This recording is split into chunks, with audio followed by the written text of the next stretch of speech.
आज की कहानी आज की नहीं बल्कि आज से तकरीबन 1000 साल बाद की है, जब धरती पूरी तरीके से बंजर हो गई। उसका कारण भी खुद इंसान ही है, लेकिन इसके बाद उन्होंने एक ऐसे प्लैनेट की खोज कर ली जहां पर जीवन मुमकिन है। ताज़ी हवा है, साफ पानी, ऐसा लगता है कि उसे देखकर मानो वो धरती का दूसरा रूप है। इस काम को मुकम्मल करने के लिए यूनाइटेड नेशन रेंजर नाम की एक कंपनी का सहयोग करती है, लेकिन वो लोग इस बात से अनजान थे कि उस ग्रह पर जिसकी खोज इन्होंने करी है वहां पर पहले से लोग रहते हुए आ रहे हैं और उन्हें लगा कि ये लोग उनके ग्रह को बर्बाद करने आए हैं। इसीलिए उन लोगों ने कुछ ऐसे क्रिएचर को जानबूझकर जगा दिया जिसने इन पर बुरी तरह से हमला किया और अधिकतर लोगों को मार डाला। पर उन्हीं लोगों में एक साइफर नाम का आदमी था जिसने इस क्रिएचर को बहुत ही करीब से देखा था और तब उसे एहसास हुआ कि ये इतने ताकतवर हैं कि किसी भी इंसान के डर को महसूस करके उस पर हमला करते। पर क्या हो अगर हम डरना ही छोड़ दें और एकदम नॉर्मल बिहेव करें, तो फिर ये तो हमें देख ही नहीं सकेंगे, जिससे कि हमें मौका मिल जाएगा इन्हें मारने का। उसका ये आइडिया काम भी आ जाता है। ऐसा करने वाला वो पहला इंसान बना जिसका धीरे धीरे करके इन्होंने कई साल जंग लड़ी और फिर वहाँ के सभी क्रिएचर को मार डाला।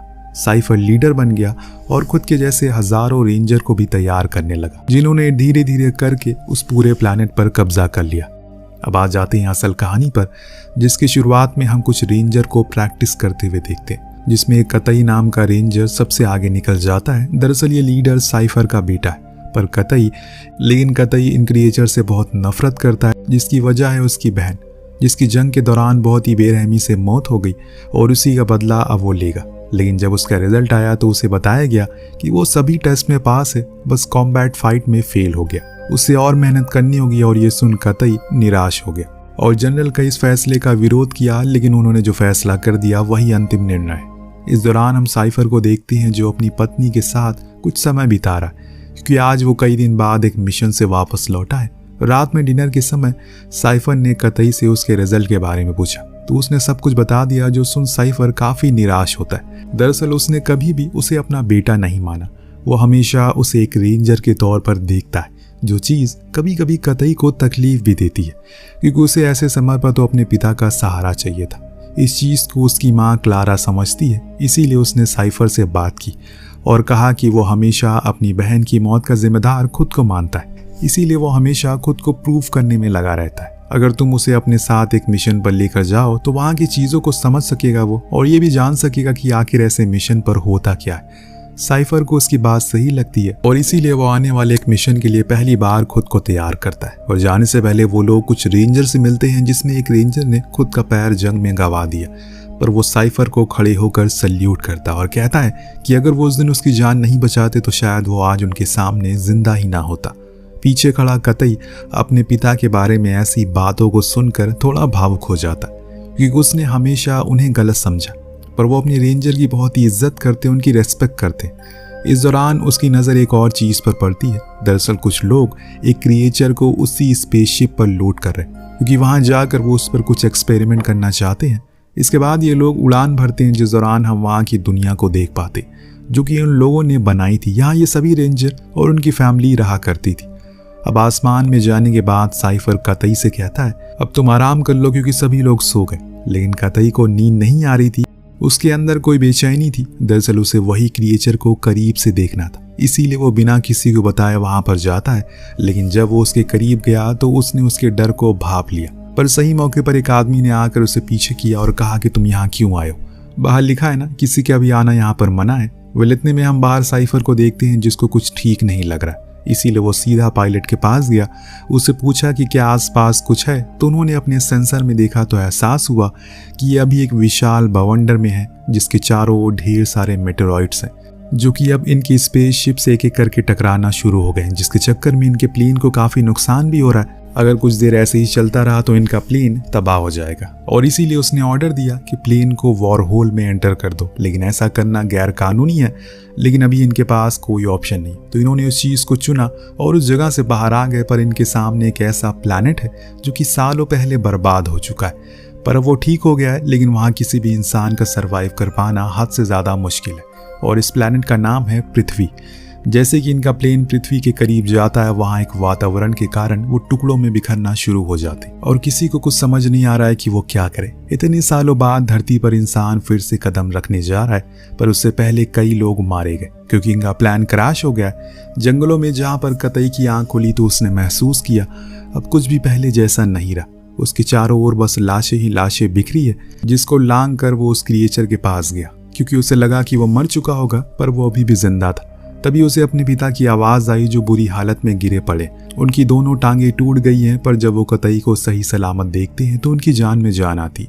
पर अब इन्हें सबसे पहले ट्रांसमीटर को ढूंढना होगा ताकि वो किसी से कांटेक्ट कर सके, मदद बुला सके। लेकिन अफसोस कि जिस ट्रांसमीटर को ये लोग ढूंढ रहे हैं वो तो कब का टूट चुका है। लेकिन यहाँ साइफर को याद आता है कि उनके जहाज के पिछले हिस्से में एक और ट्रांसमीटर है, अगर वो मिल जाए तो काम बन सकता है। लेकिन कंट्रोल पैनल में देखने से पता चलता है कि जो जहाज का पिछला वाला हिस्सा था वो यहाँ से 100 किलोमीटर दूर गिरा पड़ा है। इसीलिए अभी ने वहां तक पहुंचना है, किसी भी हाल में उस जगह को ढूंढना होगा। साइफर तो खुद के पैरों पर खड़ा नहीं हो सकता और इतनी दूर वो ट्रैवल कैसे करेगा। उसकी नजरें कतई को देखती है, जिससे वो कहता है कि वो समय आ चुका है, तुम्हें खुद को साबित करना होगा और इस असंभव काम को पूरा करना होगा। लेकिन तुम अकेले इसमें नहीं हो, मैं हमेशा तुमसे जुड़ा रहूंगा। कतई तैयार है क्योंकि यही मौका है जिसे वो अपने पिता को खुद की बहादुरी का सबूत दे सकता है।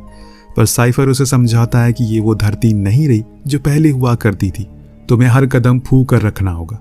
अब साइबर उसे एक हथियार और एक कम्युनिकेटर देता है जिससे वो हर समय उसे जुड़ा रहे, और साथ में 6 ऑक्सीजन कैप्सूल भी देता है क्योंकि अब यहाँ की हवा पहले जैसी नहीं रही। उसे सब कुछ समझा बुझा कर वो उसे भेज देता है उसका पहले मिशन पर। अब जब कतई वहाँ की एक चट्टान पर चलता है और पृथ्वी की खूबसूरती को देखता है तो वो हैरान कर देती है। लेकिन अब उनकी बातों को ध्यान में रखकर वो आगे बढ़ना शुरू करता है। यहाँ पर साइफर अब खुद के ऊपर काबू खो रहा था क्योंकि उसके पैर में लगातार खून बहता जा रहा है, जिससे उसे क्लारा की यादें दिखाई दे रही है क्योंकि उसे भी कहीं न कहीं ये एहसास हो गया है कि अब उसका समय आ चुका है। तभी उसे एक वार्निंग मिलती है। दरअसल उसे पता लगा कि कतई के पास कोई है और इसीलिए उसने उसे वार्न किया, पर तब कतई ने एक कांड कर दिया। असल में वहां पर एक बंदर था जो अकेले था। यही सोचकर कतई उसे भगाने के लिए उस पर एक पत्थर मार देता है, जो उसकी सबसे बड़ी गलती थी। ऐसा करके उसने वहां पर बंदरों का पूरा समूह बुला लिया था जो अब उसकी जान के पीछे पड़ चुके हैं। और इन सारी सिचुएशन को साइफर देख रहा था, लेकिन वो कतई को कोई इंस्ट्रक्शन नहीं देता ताकि वो खुद इन हालातों से बाहर निकल सके। तो वहीं कतई भाग कर एक नदी में कूद जाता, जिससे वो सारे बंदर तो उसके पीछे से हट गए। लेकिन अब उसके गले पड़ गई एक नई मुसीबत, क्योंकि जब उसने अपने हाथों पर चिपकी हुई जहरीली जौं को देखा तो उसकी हालत खराब हो गई। उसने फौरन उसे हटाया, लेकिन तब तक उसका जहर उसके शरीर में फैल चुका था और अब उसके दिल में ऑक्सीजन पहुंचना बंद हो गई है। साइफर ने उसे बैग से एंटीडोट लगाने को कहा, जो कि उसने किया, पर उसके बाद वो वहीं बेहोश हो गया। जो देख साइफर को लगा कि वो अब नहीं उठेगा क्योंकि शायद उसने एंटीडोट लगाने में काफी देरी कर दी, जिसके कारण वो जहर उसके पूरे शरीर में फैल चुका है। और इसीलिए उसने खुद फैसला किया कि वो खुद को ठीक करेगा, जिसके लिए उसने अपनी पैरों की नसों को जोड़ना शुरू किया। इसमें बेहद तकलीफ हुई, पर साइफर इतना भी कमजोर नहीं था, वो ये कर लेता है। इतनी में कतई को भी होश आ गया। अब वो पहले जैसा भी हो गया था, इसीलिए साइफर ने उसे कहा कि अब उसे जल्दी किसी गर्म जगह पर ढूंढना होगा क्योंकि रात होने वाली है और रात में ठंड उसकी जान ले सकती है। वो वहां से अपनी पूरी ताकत लगाकर आगे की ओर बढ़ता है, फिर रात में एक गुफा में बिताता है। और इस दौरान हम देखते हैं कि साइफर अपने बेटे से पहली बार एक पिता की तरह बात करता है। दोनों की बातों से ये साफ पता चल रहा था कि दोनों के बीच आज ये पहली मर्तबा बात हो रही है जब उन्होंने एक दूसरे से इतना सब कुछ शेयर किया, जो जानकर साइफर काफी भावुक हो जाता है। लेकिन अभी सफर बहुत ही लंबा है। अगली सुबह होने पर कतई एक झरने के पास पहुंचता है तो साइफर उसे ऑक्सीजन कैप्सूल के बारे में पूछता है, जिस दौरान उसे पता लगा कि उसने उसे झूठ कहा कि उसके पास अभी 4 कैप्सूल बचे। दरअसल उससे गलती से 2 टूट गए, लेकिन उसने अपने पिता को इस बारे में नहीं बताया क्योंकि अगर वो जान जाते तो उसे वापस बुला लेते, जो कि अभी वो कर भी रहे। लेकिन अब वो वापस नहीं जाना चाहता, इसीलिए उसने वहां से छलांग लगा दिया। असल में उसका सूट एक पैराशूट की तरह काम करता है, जिसकी मदद से वो उड़ पा रहा था। लेकिन तभी एक चील की गलती से उसकी टक्कर हो गई, जिसमें उसका कम्युनिकेटिंग डिवाइस टूट गया और इसमें उसे चोट भी आती है। वो वहीं बेहोश भी हो जाता है और जब उसकी आंख खुली तो उसने देखा कि वो अभी उसी चील के घोंसले में, जहां पर एक तेंदुए ने हमला कर दिया, जो कि अब उसके बच्चे को खाने की कोशिश कर रहा है। लेकिन उसकी नजर कतई पर पड़ जाती पर इससे पहले उसने उस चील के कई सारे बच्चों को खा लिया। लेकिन जैसे ही वो उसे खाने वाला होता है, कतई धोखे से उसे नीचे गिरा देता है, जिससे उसकी जान बच गई। जब वो नीचे गया तो उसने देखा कि वहाँ वो चील अपने बच्चों के मर जाने पर बहुत रो रही है, जिससे उसे काफ़ी बुरा लगता है। पर वो वहाँ से चला गया। वहाँ प्लेन में साइफर हर जगह अपने बेटे को ढूंढ रहा है। उसने सैटेलाइट नेविगेशन की भी मदद ली, जिस दौरान उसे 2 लाशें पेड़ पर लटकी हुई दिखी, जो कि उसी लोगों की थी। लेकिन कहीं पर कतई उसे दिखाई नहीं दे रहा। वहीं कतई को बार बार किसी चीज़ का सिग्नल मिल रहा है, जो चीज़ उसके लिए खतरा थी, पर वो इस बात से अनजान होकर आगे बढ़ रहा था। उसने रात काटने के लिए एक गुफा ढूंढ ली, वहीं आंख भी जलाई। इस दौरान उसे दीवार पर एक नक्शा भी बनाया, जिसके सहारे वो कल आगे का सफ़र पूरा करेगा। और जब वो अगले दिन उठता है तो उसे एहसास हुआ कि उसके पास एक ही कैप्सूल बचा हुआ है, जिसको वो इनहेल करता है। पर इसके बाद अब उसके पास कुछ। इसी वक्त उसकी नज़र आसमान पर पड़ी। वहीं चील बार बार उसका पीछा कर रही, जो चीज़ उसे थोड़ी परेशान करती है। कई बार वो उस पर चिल्लाता भी है, लेकिन वो फिर भी उसके ऊपर उड़ती रहती है। इधर कतई खुद की रफ्तार को तेज करने के लिए उसने लकड़ी की राह बनाई, फिर उसी नदी के सहारे आगे बढ़ने लगा। कुछ दूर जाने के बाद ठंड बेहद बढ़ गई, जिसकी वजह से वो सारी चीज़ें बर्फ में जमने लगी, और यही वजह है कि वो बेहोश हो जाता है। लेकिन जब उसकी आंख खुली तो उसे खुद पर यकीन नहीं होता कि वो जिंदा कैसे बच गया। जब वो बाहर निकला तो उसने देखा कि किसी ने उसे ढक रखा है, और ये कोई और नहीं बल्कि वही चील थी, जिसकी गलती की वजह से कतई का वो डिवाइस टूट गया। शायद वो उसी का एहसान उसे चुका रही थी, पर इसने उसने खुद की कुर्बानी दे दी। और जब वो उसे मरा हुआ देखता है तो उसकी आंखों में आंसू आ गए, लेकिन उसने मन ही मन उसे शुक्रिया कहा और आगे बढ़ गया। कुछ दूर जाने के बाद उसे अब वो थकावट महसूस होने लगी है, क्योंकि अब उसके शरीर में ऑक्सीजन कम हो गई है। लेकिन उसने हिम्मत नहीं हारी। कुछ दूर और आगे जाने पर उसे फाइनली प्लेन का वो हिस्सा मिल गया, पर उससे पहले वो उसे कुछ कैप्सूल भी मिल गए, जिससे वो इनहेल करके थोड़ा अच्छा महसूस करने लगता है। लेकिन तभी उसने देखा कि जिस क्रिएचर को इन्होंने पीछे से बांधा था वो अब वहां पर नहीं है, यानी कि वो भाग गया। तभी उसे वहां पर एक ट्रांसमीटर भी मिल गया, जिसकी मदद से उसने अपने पिता से कनेक्ट किया, जो कि अब दर्द के मारे तड़प रहे हैं। लेकिन जब उन्हें स्क्रीन पर अपने बेटे का मैसेज मिलता है तो उनके अंदर थोड़ी जान में जान आती है। लेकिन यहाँ एक परेशानी भी थी, उस ट्रांसमीटर में कुछ गड़बड़ी थी, जिसके कारण ये एक दूसरे से बात नहीं कर सकते। लेकिन हाँ, वो ये समझ गया कि उसके पिता क्या कहना चाह रहे हैं। दरअसल उसे ऊंची जगह पर जाना होगा ताकि वहां से अच्छा सिग्नल मिल सके, जिससे कि उसके प्लैनेट वाले यहाँ उसकी मदद के लिए आ जाए। तभी उसे पास में एक बड़ा वोल्केनो दिखता है, जो एकदम परफेक्ट जगह थी। लेकिन वहां पहुंचने से पहले उसे कुछ महसूस हुआ, जैसे कोई उसका पीछा कर रहा है। जो बात वो कुछ ही देर में समझ भी जाता है। यहाँ साइफर भी स्क्रीन में सब कुछ देख रहा था, पर अफसोस कि वो इस हालत में नहीं है कि अपनी बेटी की जान बचा सके। और इस वक्त कतई को अपने पिता की वो कही हुई हर बात याद आना शुरू हो जाती है, जो उन्होंने उसे सिखाई थी। जैसे कि अपने गुस्से पर कंट्रोल करो और ऐसे अपने अंदर एहसास जगाओ जैसे कि तुम्हारे आसपास सब कुछ नॉर्मल हो। पर वो उसे लड़ तो नहीं सकता, इसीलिए भागना शुरू करता है। लेकिन एक ऐसा समय आता है जब वो क्रिएचर एकदम उसके सामने आकर खड़ा हो जाता है, जिसे डर कर कतई पास के ही झरने में गिर गया। लेकिन अब ठंड के मारे उसका शरीर जवाब देने लगा है, लेकिन अपना काम किए बिना वो मरने वाला तो नहीं है। जैसे तैसे करके वो ऊपर तक पहुंचा और फिर वहां से सिग्नल देने लगा।